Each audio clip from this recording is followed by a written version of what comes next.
বনাতদের যে অবস্থা, সেই অবস্থাতে আসলে সবারই একটু অন্যরকমই সিচুয়েশন সবারই।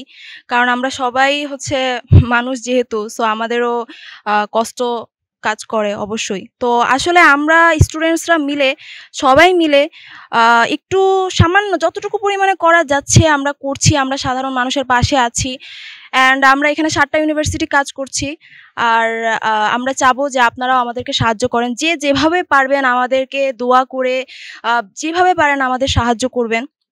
অ্যান্ড আমাদের জন্য দোয়া করবেন যেন আমরা সবাই ভালোভাবে কাজ করতে পারি, অ্যান্ড ফিউচারেও যেন আমরা সবাই ভালো কাজ করতে পারি। এভাবে যেন সকল মানুষের পাশে থাকতে পারি, যেন বন্যার্থ, তারপরে আরও ফিউচারে আরও যত ধরনের সমস্যা আসবে সবগুলো সমস্যা যেন আমরা মোকাবেলা করতে পারি স্বাভাবিকভাবে, সুন্দরভাবে। সেটার জন্য অন্ততপক্ষে আমাদের জন্য দোয়া করবেন। আমরা ৭টা ইউনিভার্সিটি মিলে একসাথে কাজ করেছি। ট্রাফিকিং থেকে এখন পর্যন্ত আমরা দেশের জন্য কাজ করে যাচ্ছি। আজকে আমাদের উদ্দেশ্য হচ্ছে আমরা লক্ষ্মীপুর থানা হচ্ছে রায়পুর, ইউনিয়ন রামমণিপুর ৯ নং ওয়ার্ডে আমরা যাচ্ছি। আমাদের এখানে আজকে আছে ১৫০০ লোকের খাদ্য, সেই সাথে আমরা নিচ্ছি ৩০০ লোকের বস্ত্র এবং শুকনো খাবার ১০০ পরিবারের জন্য। আজকে আমরা এগুলো জোগাড় করে এই উদ্দেশ্য করে আমরা রওনা দিচ্ছি কুমিল্লার উদ্দেশ্যে। সো আমরা ৭টা ইউনিভার্সিটি যেহেতু কাজ করছি, এখানে আমরা আছি, সিআইবিটি আছি, পাইনিয়ার ডেন্টাল কলেজ আছে, আইইউবি আছে, নর্থ সাউথ আছে, এইউবি আছে, সে সাথে আরও অনেক ইউনিভার্সিটি অ্যাড আছে আমাদের সাথে।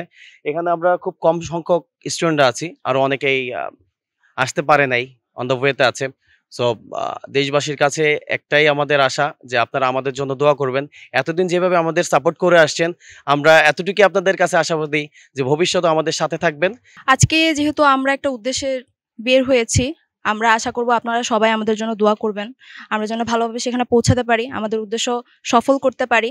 আমরা যতটুকু জানি যে শুরুর দিক থেকে হচ্ছে যখন পানি অনেক বেশি ছিল, রেস্কিউ তো করা হয়েছে, সাথে, সাথে শুকনো খাবার দেওয়া হয়েছে। তো এখন আসলে ম্যাক্সিমাম মানুষই মানে শুকনো খাবার খাওয়ার ফলে দেখা যাচ্ছে অনেকে হয়তো বা সামান্য পরিমাণ হলেও সিক হয়ে যাচ্ছে। আবার কেউ ভালোভাবে সেটা ডাইজেস্টেরও একটা কথা আছে, সে ডাইজেস্টও হচ্ছে না অনেকের। আর সব জায়গায় তো আর আমরা সবাই তো একটানা সব খাবার খেয়ে অভ্যস্ত না। তো আমরা চাচ্ছি যে যদি কিছুটা ব্যতিক্রম করা যায়, কিছুটা ভিন্নধর্মী যদি কিছুটা করা যায়, যেন স্বাভাবিকভাবে যে খাবারগুলো খেয়ে থাকে মানুষ, সেই খাবারগুলো যদি আমরা তাদের কাছে একটু পৌঁছে দিতে পারি, তাহলে হয়তোবা তাদের জন্য একটু ভালো হবে। আপনারা এগিয়ে এসেছেন বলেই আজকে হয়তোবা মানে অনেক মানুষই বেঁচে আছেন। আমি ওনাদেরকে স্যালুট দিব, অ্যান্ড রেসপেক্ট ফ্রম আস।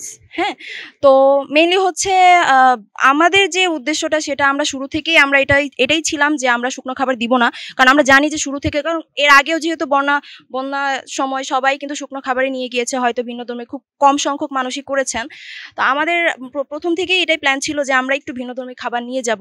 ওখান থেকে রেডি করে নেওয়ার একটাই উদ্দেশ্য, যেন মানে ওই প্লেসে যাওয়ার পরে, আমাদের ওইখানে যাওয়ার পরে যেন কোনো ধরনের অসুবিধা না হয়। ঠিক আছে? আমরা যেন হচ্ছে পিওরলি অ্যান্ড হচ্ছে স্মুথলি যেন সব কাজ শেষ করতে পারি।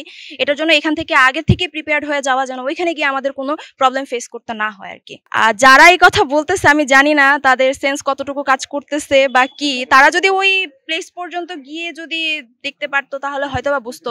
ব্যাপারটা হচ্ছে যে বন্যা শুরু থেকে যেমন হচ্ছে এটা হুট করে চলে আসছে বন্যাটা। সো মোটামুটি ভাবে সবাই কিন্তু রেস্কিউর ব্যাপারে কাজ করছে, শুকনা খাবারটাও নিয়ে গেছে। আর আমাদের মোটামুটি ২টা টিম আগেও কিন্তু শুকনা খাবারটা নিয়ে গেছে, রেস্কিউর কাজে ছিল।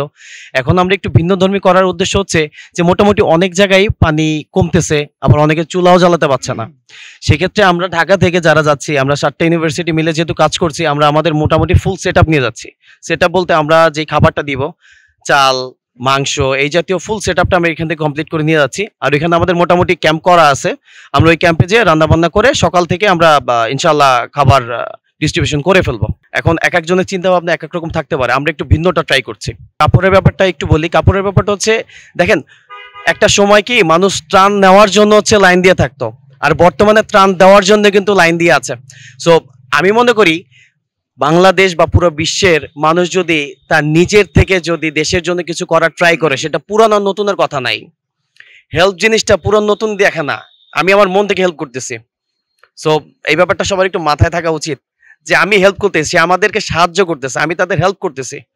একটা দুর্যোগের সময়, একটা দুর্ভোগের সময় যদি আপনি একটা টাকাও যদি দিয়ে থাকেন, সেটা কিন্তু 1 কোটি টাকার সমতুল্য হয়ে যায়। তো আমরা আসলে চাচ্ছি না যে আমরা যাদেরকে সাহায্য করব তাদেরকে এরকম কোনো খারাপ কাপড় বা হচ্ছে পরা যাবে না বা ইউজ করা যাবে না এরকম কোনো কাপড় আমরা দিব না। সেটা মাথায় রেখে আমরা সবগুলো কাপড় বাছাই করে তারপরে প্যাকেটিং করেছি। তো আশা করি যে হচ্ছে যাদেরকে দিব কাপড় ইনশাল্লাহ তারা ইউজ করতে পারবেন এবং সেরকম মানে খারাপ কোনো কাপড় আমরা দেইনি বা সিলেক্ট করিনি, আমরা সবগুলো রিজেক্ট করেছি। এখানে আসলে আমরা যারা আছি উপস্থিত, আমরা হচ্ছে নোয়াখালীর উদ্দেশ্যে রওনা দিব কিছুক্ষণের মধ্যেই। সো অনেকে আমাদের সাথে কাজ করছে যারা আসতে পারে নাই। সো তাদেরকে অসংখ্য ধন্যবাদ আমাদের সাথে এতদিন থাকার জন্য। ইভেন কিছুদিন আগে হচ্ছে আমাদের একটা রেস্কিউ টিম নোয়াখালী থেকে ফিরে এসেছে। সো তাদেরকেও ধন্যবাদ জানাই। তারা অনেকে অসুস্থ হয়ে পড়েছে, তারা সো তাদেরকে রিকভারির জন্য দোয়া করি যেন তারা সুস্থ হয়ে যায়। আপনারা আমাদের জন্য দোয়া করবেন যেন আমরা আবার সুস্থ শরীরে ফিরে আসতে পারি এখানে।